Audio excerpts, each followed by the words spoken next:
大家聽聖經吩咐我哋嘅説話。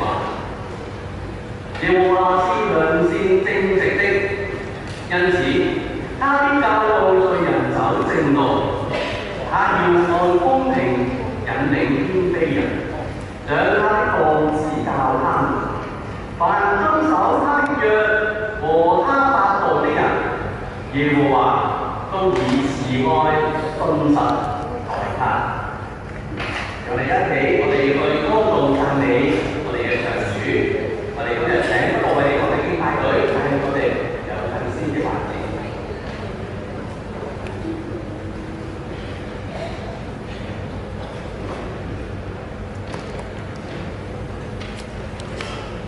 讓我哋一同站立。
換咗唔同事工委會嘅委員，我同孫教師帶領我哋報告。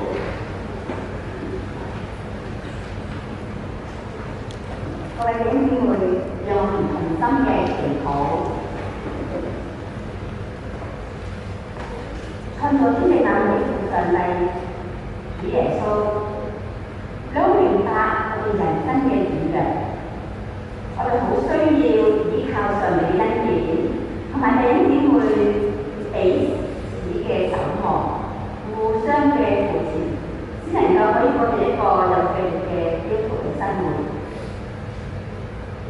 主啊，多謝你，多謝你嘅厚愛，多謝你嘅賜福、保守、帶領，讓到同到為你上教會嘅牧者體會到作為一個基督徒，真係需要彼此牧養，因為喺愛裏邊能夠互相嘅扶持同埋幫助。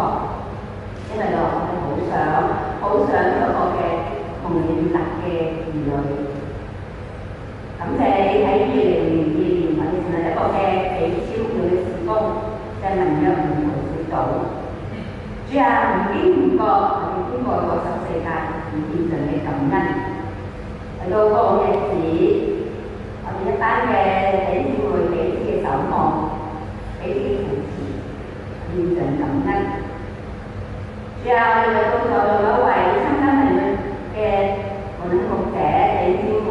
獻上衷心嘅祈禱，我哋願意立志喺上帝同埋弟兄姊妹面前立約，就求你賜予我哋信心，賜恩典俾我哋。但願我哋能夠去彼此承諾，遵守共同所定立嘅約章，透過實踐能夠付出關懷、公義、敬拜、靈修嘅生活，喺互相支持一下。作為主嘅門徒，願你賜福同埋賜恩。而多謝我哋嘅禱告，我哋祈禱係奉主耶穌嘅名而祈求。阿門。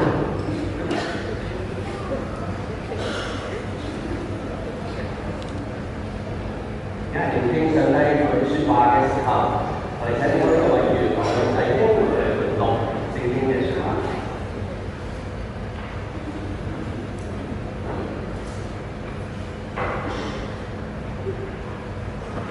希伯來書10章19至20節，所以弟兄們，既然我們靠着基督的血得以反以進入至聖所，是藉着他給我們開了一條又新又活的路，從萬子經過，這萬子就是他的身體。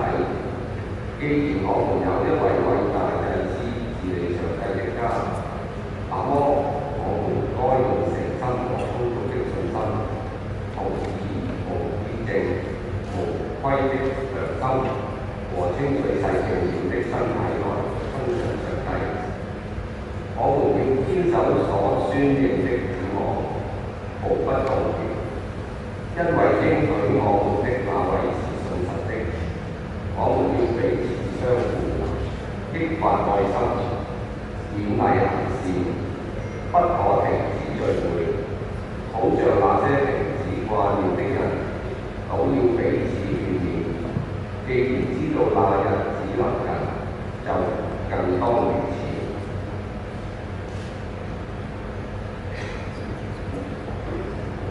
保羅書喺呢度教導我哋要彼此相顧，激發愛心，勉勵行善。喺我哋